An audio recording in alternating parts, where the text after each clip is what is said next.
Okay, so here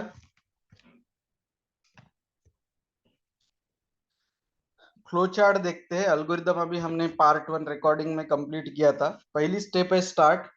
आई शुरू होता है 1 से और सम की इनिशियल वैल्यू होनी चाहिए 0। ठीक है।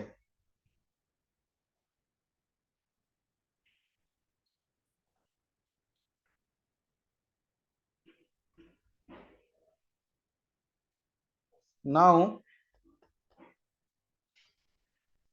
स्टेप नंबर 3 हम 10 बार रिपीट करेंगे। 10 होने तक चलने देंगे। 11 के वक्त हम बंद करेंगे। आई की वैल्यू सब में ऐड करते रहेंगे। सबसे पहले आई की वैल्यू जो सब में ऐड होंगी वो रहेगी 1, बाद में होगी 2, बाद में होगी 3। तो आई की वैल्यू सब में ऐड करने के लिए ये फार्मूला है, और आई की वैल्यू जो एक एक से बढ़ाना है उसके लिए ये फार्मूला है।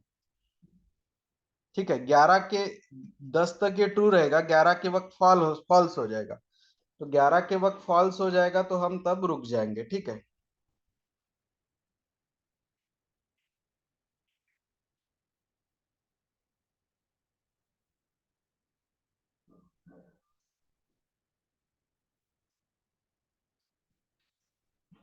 सो आई इक्वल टू 1 से शुरू, 10 पे बंद, सम की इनिशियल वैल्यू 0। जब तक ये 10 के रेंज में है तब तक ट्रू आते रहेगा। ट्रू आते रहेगा तो आई की वैल्यू सब में ऐड होती रहेगी। ठीक है। वो वैल्यू एक एक से बढ़ती रहेगी।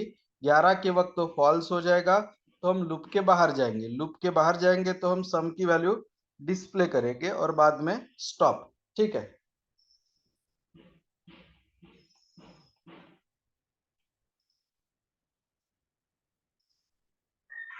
तो ये जो है ये लूपिंग है। अब यहाँ पे क्या हुआ, 1 to 10 का हमने सम किया। अब हम मल्टीप्लीकेशन करेंगे। तो 1 से दिए गए नंबर तक का जो हम मल्टीप्लीकेशन करते हैं उसको क्या बोला जाता है?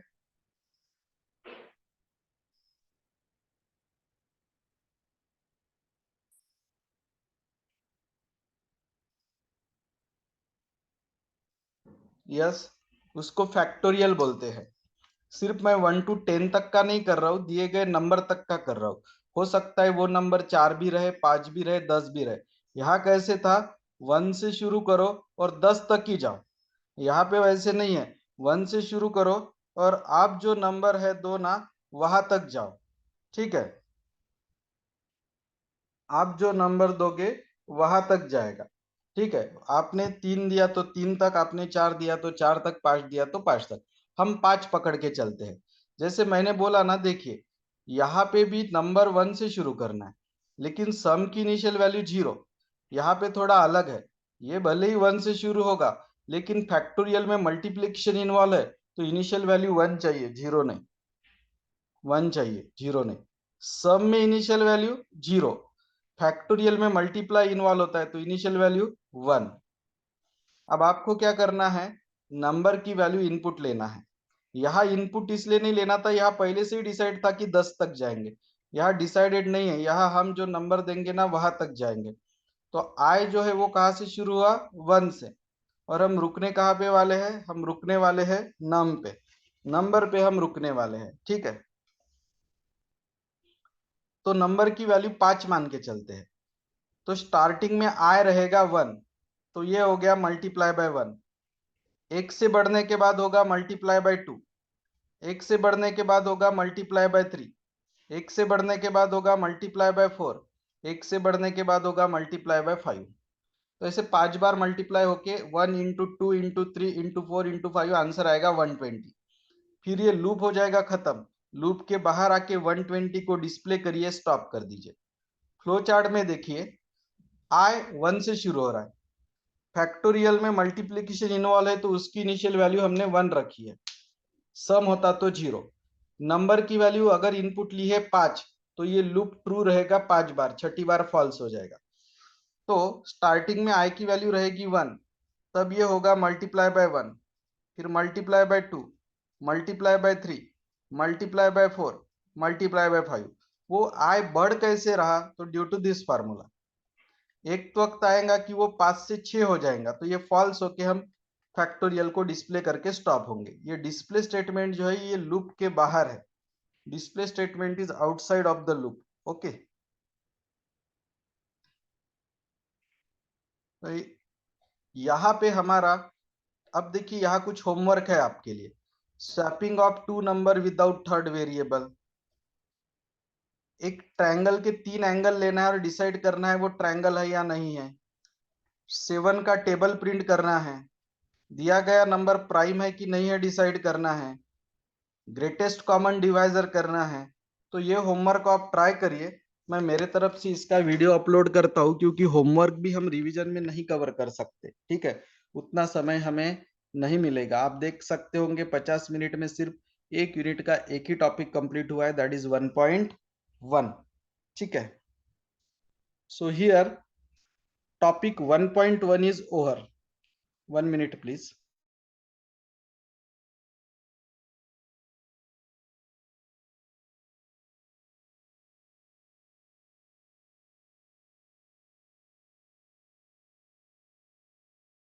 सो अभी एक 10 मिनट्स है हमारे पास। एक और टॉपिक कवर करने की कोशिश करते हैं। वेट। तो आप अगर सिलेबस ओपन करेंगे, ये प्रथमेश ने फिर से फॉरवर्ड किया है ग्रुप पे, तो उसमें आप देखिए 1.1 मैंने पूरा करवा के दिया है आपका। तो जो है फंडामेंटल ऑफ एल्गोरिदम हो गया, उसकी definition, characteristics, notations of algorithm में वो फ्लोचार्ट, उसके सिंबल्स आ गए। बेसिक कंट्रोल स्ट्रक्चर में लीनियर के 6 एग्जाम्पल, कंडीशनल के 4 एग्जाम्पल, लूपिंग के 3 एग्जाम्पल हो गए, सब हो गया।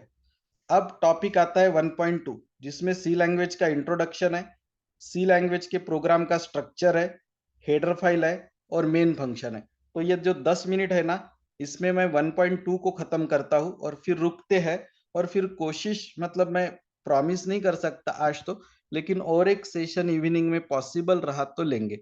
फिर कल से तो हमें 2 सेशंस लेना ही पड़ेगा, क्योंकि बहुत कम टॉपिक कवर हो रहा है 1 आवर में, ठीक है। तो history of C language short में देखते हैं, क्योंकि ये टॉपिक आप भी कर सकते हो। 1960 में अल्गोरिदम नाम की एक लैंग्वेज थी, अल्गोल, इंटरनेशनल ग्रुप ने बनाई थी। 1967 में बीसीपीएल आया, मार्टिन रिचर्ड्स ने बनाई थी, बेसिक कंबाइन प्रोग्रामिंग लैंग्वेज। 1970 में बी लैंग्वेज आई, केन थॉमसन ने बनाई थी। 1972 में अपनी सी लैंग्वेज आई, डेनिस रिची ने बनाई थी। नाम सी इसलिए दिया गया क्योंकि वो बी के बाद आई, बी के बाद आई इसलिए सी, बाकी दूसरा कोई रीजन नहीं था। फिर 1978 में एक बुक लिखा गया, द सी प्रोग्रामिंग लैंग्वेज नाम का। वो बुक लिखा कर्निंगहम और रिची ने। तो लैंग्वेज का नाम हो गया K&RC, ये हमारी ही सी लैंग्वेज है, इसका सिर्फ नाम बदला गया और नाम किया गया K&RC।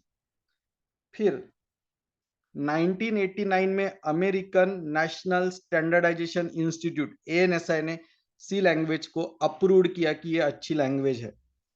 फिर 1990 में ISO कमिटी ने भी उसको अप्रूव किया और 1999 में सी लैंग्वेज का एक अपग्रेडेड वर्जन मार्केट में आया, कॉल्ड, जो कि standard called as C99।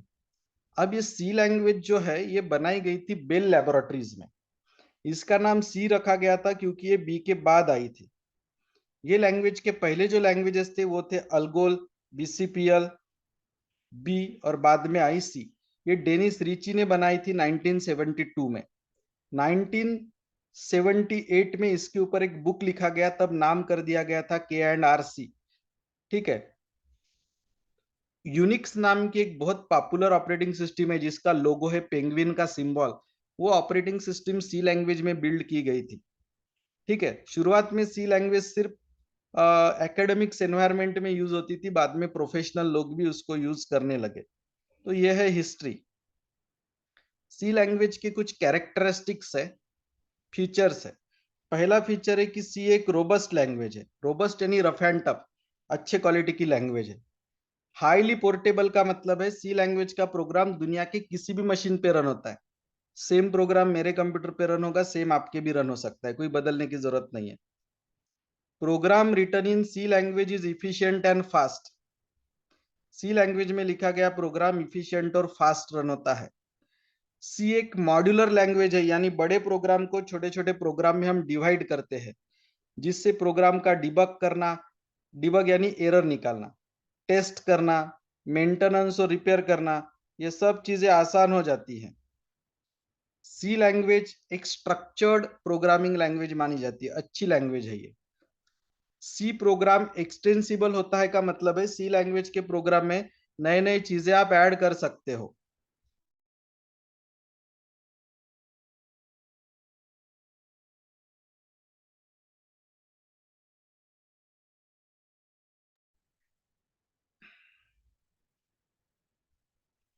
Next कि सी का जो कंपाइलर है वो लो लेवल और हाई लेवल दोनों के कैपेबिलिटी को कंबाइन करता है। सी लैंग्वेज का कंपाइलर लो लेवल लैंग्वेज के फीचर्स और हाई लेवल लैंग्वेज के फीचर्स, दोनों फीचर्स को कंबाइन करता है।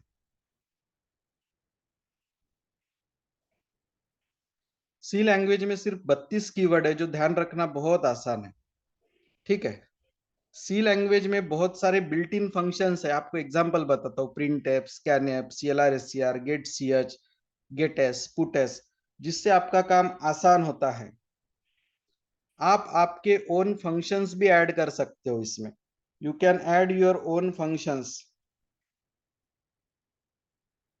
हमने चौथे यूनिट में या पांचवें यूनिट में किए भी थे। फंक्शंस के 4 कैटेगरीज हमने देखे थे। ठीक है। Return value, no return value वाले, वो टॉपिक है ये। ठीक है, तो बहुत सारे फीचर्स है, आप इसमें से कोई भी 6-7 ध्यान में रख सकते हैं। वेरी वेरी आईएमपी टॉपिक, सी लैंग्वेज के प्रोग्राम का स्ट्रक्चर। सबसे पहले होता है डॉक्यूमेंटेशन सेक्शन यानी कमेंट। तो कमेंट लिखने के आपको पता है 2 तरीके हैं।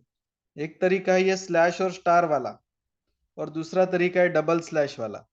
तो कमेंट लिखने के 2 ऑप्शंस आपके पास है, स्लैश स्टार वाला या फिर डबल स्लैश वाला।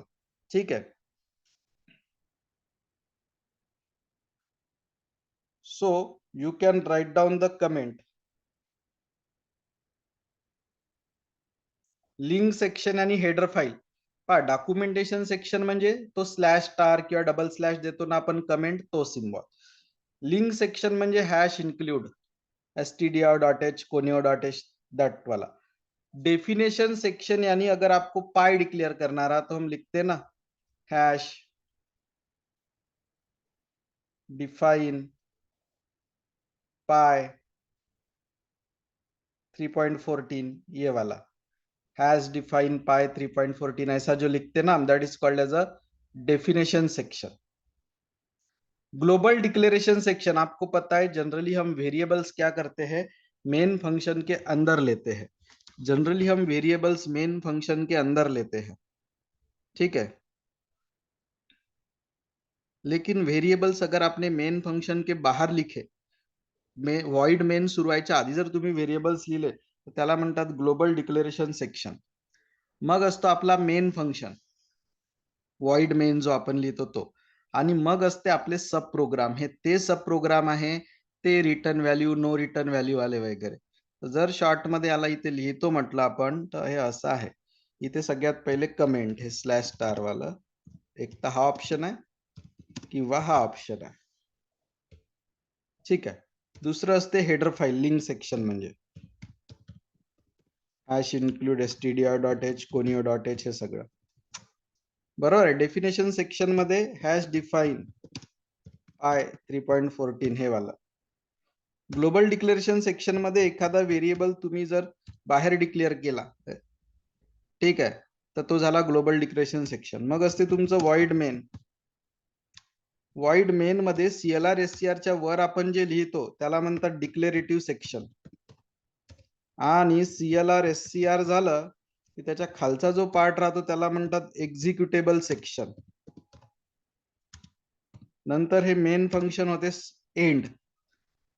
मग आपण इथे बाकी फंक्शन्स लिहू शकतो, जसं युजर डिफाईन्ड फंक्शन असतात ना, सम, फॅक्टोरियल, फंक्शन्सची body, return value, no return value वाले ते सगळे, यांना म्हणतात सब प्रोग्राम सेक्शन। याच्यातला कंपल्सरी सेक्शन एकच आहे, कोण?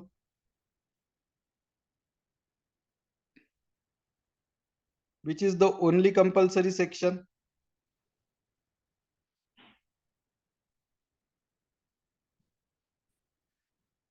मेन फंक्शन फक्त कंपल्सरी आहे, बाकी सगळं ऑप्शनल आहे आणि गरज नसली तर तुम्ही सोडून देऊ शकता. ठीक आहे, इथे लिहिलं आहे मी. Only compulsory section is main. बाकी सगळे सेक्शन गरज नसताना तुम्ही त्याला सोडू शकता. ते सेक्शन्स लिहिण्याची गरज नाहीये. Header file. हेडर फाईल जे लिहितो आपण hash include stdio.h hash include conio.h, बरोबर आहे. तर त्या हेडर फाईल मध्ये फंक्शन्स डिफाईन असतात.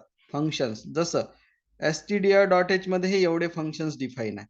printf, scanf, getS, putS, getchar, putchar. conio.h मध्ये हे फंक्शन्स डिफाईन आहे.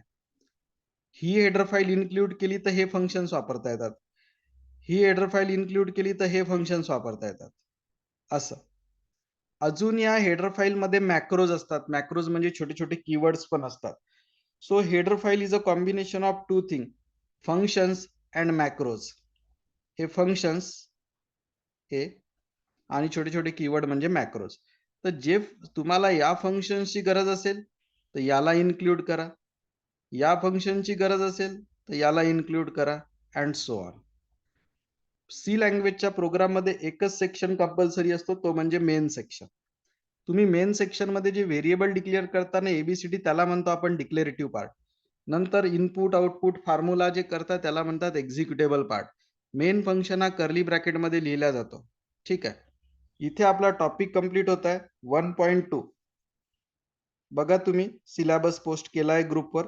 इंट्रोडक्शन टू सी झालं, general structure of C program झालं, stdio.h आणि conio.h हेडर फाईल झाली आणि मेन फंक्शन झालं. म्हणजे आपलं हे 40% युनिट संपलं. 5 टॉपिक आहे ना, 5 टॉपिक मधले 2 टॉपिक कंप्लीट झाले. 1.1 1.2 means 40% portion is over of unit number 1.